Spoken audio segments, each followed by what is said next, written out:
The price distortions are causing additional problems, as you see here. The whole sector, some customers are being subsidized, some customers are being surcharged. So what do these things matter to an engineering seminar? This causes a lot of distortions in the electricity consumption profiles. So,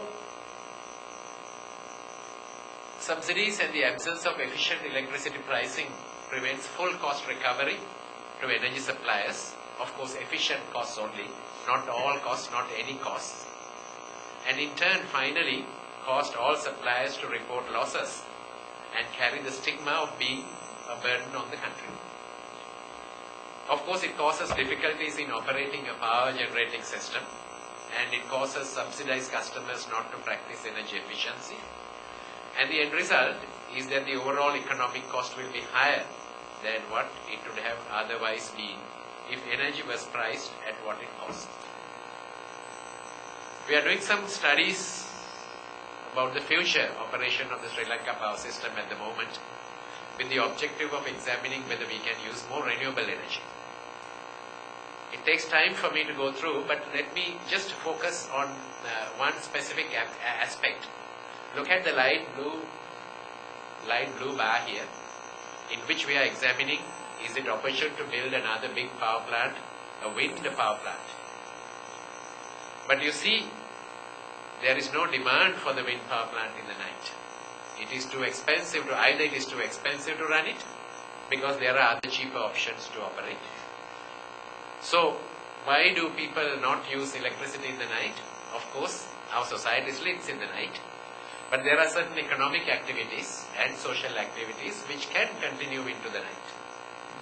So, we need innovation in pricing and deep thinking and analysis. And the problem will get even more acute when we go into the future, because the types of power plants that we will have in the future are power plants that are difficult to stop. They are cheaper. So therefore, absorbing that blue band, which is renewable energy, is going to be increasingly difficult. So, we need innovation and research to understand the full economic cost of not pricing at cost. So, there is need for research, and what if energy is priced at what it costs. And also innovation in customer outreach and energy marketing to have a whole new meaning if we are to achieve efficient costing as well as efficient pricing. Now, innovation in energy metering and energy information, and Sri Lanka's problem is unique.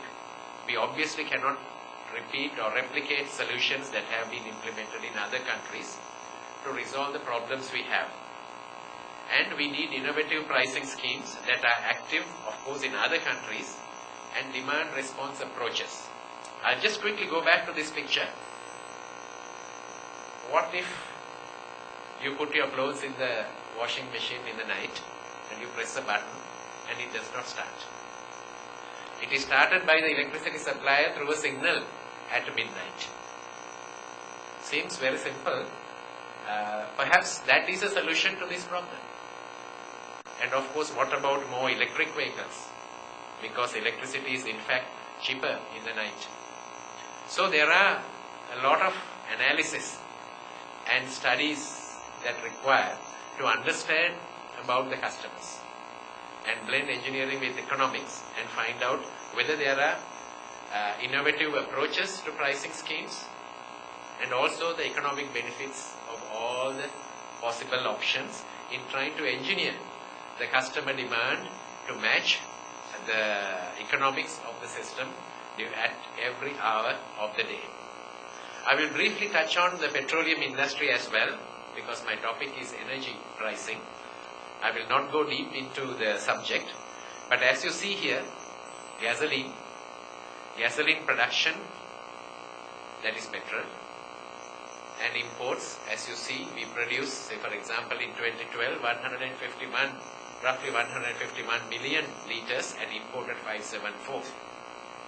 And look at diesel, we are using 400 million from our refinery and importing 4 times that.